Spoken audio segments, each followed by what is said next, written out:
BJP ने लगातार तीसरी बार टिकट देकर स्मृति ईरानी को अमेठी से मैदान में तो उतारा है, लेकिन कांग्रेस की तरफ से अभी तक किसी भी प्रत्याशी के नाम की घोषणा नहीं हुई है। कभी राहुल गांधी, कभी प्रियंका गांधी, तो कभी आराधना मिश्रा के चुनाव लड़ने की चर्चा हो रही थी, लेकिन अब रॉबर्ट वाड्रा ने अमेठी से हुंकार भरना शुरू कर दिया है।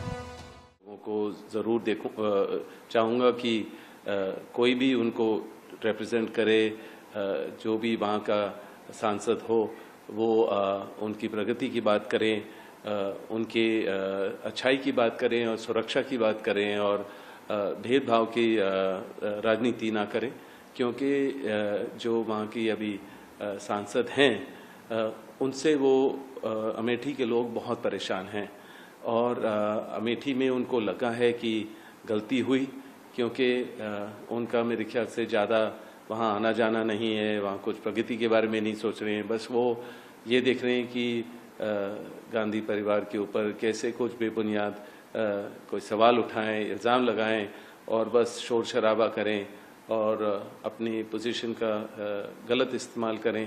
तो मैं देखता हूँ कि ज़्यादातर वो उसी में लगे हुए हैं।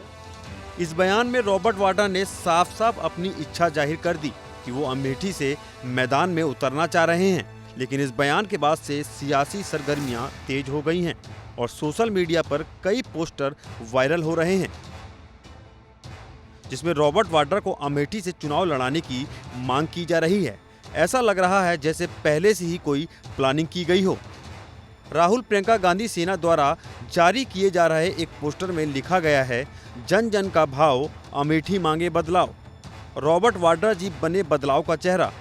वहीं दूसरे पोस्टर में लिखा है, जब रॉबर्ट वाड्रा अमेठी से सांसद बनेंगे, जनता की तकदीर बदलेगी और अमेठी की तस्वीर बदलेगी।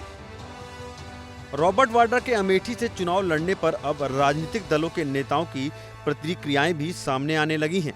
रॉबर्ट वाड्रा के चुनावी मैदान में आने को लेकर बीजेपी का मानना है कि इससे कोई फर्क नहीं पड़ने वाला है, उन्हें यहाँ कोई जानता तक नहीं है। कोई फर्क नहीं पड़ेगा, चर्चा तो बहुत चली है। जब राहुल गांधी से फर्क नहीं पड़ा, सोनिया गांधी से नहीं फर्क पड़ा, तो उनसे क्या फर्क पड़ेगा? आप लोग खुद जमीन स्तर पे देख रहे हैं, जहां आप जाते हैं देखते होंगे, क्या कहते हैं लोग? कुछ भी नहीं, कोई फर्क नहीं पड़ेगा। उनको जाने पहचानने वाला है कोई अमेठी में? हम तो आज तक नहीं देखे रावत जी को, कोई नहीं जानता है। हाँ, सोनिया जी के दामाद हैं, ये सुनने में आता रहता है। वहीं स्थानीयों को कहना कि उन्हें सिर्फ सोनिया गांधी के दामाद के रूप में ही जाना जाता है। रॉबर्ट वाड्रा का नाम उसी तरह है जिस तरह अंधेरे में तीर छोड़ना, बीजेपी को मैदान में एक ओवर ज्यादा देने जैसा। रॉबर्ट वाड्रा का नाम उसी तरह है जैसे जो है एक अंधेरे में तीर छोड़ना, और सत्यता यही है कि स्मृति ईरानी को वॉक ओवर जैसा डमी कैंडिडेट जैसा प्रत्याशी देना ये उचित नहीं है। ये गांधी का गढ़ रहा है, गांधी परिवार का, और गांधी का परिवार गढ़ होना चाहिए हमेशा।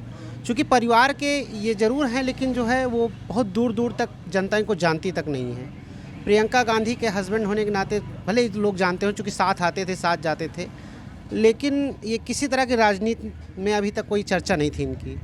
कुल मिलाकर रॉबर्ट वाड्रा ने अमेठी सीट से हुंकार तो भर दी है, पर देखना ये दिलचस्प होगा कि उन्हें मैदान में कांग्रेस लाती भी है या ये कोशिश सिर्फ कोशिश ही रह जाएगी। इसका इंतजार तो प्रत्याशी घोषित होने तक करना ही होगा, क्योंकि पूरी तस्वीर तो तभी साफ हो पाएगी।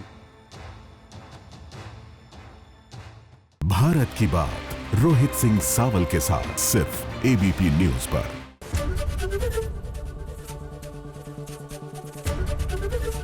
एबीपी गंगा, खबर आपकी, जुबान आपकी।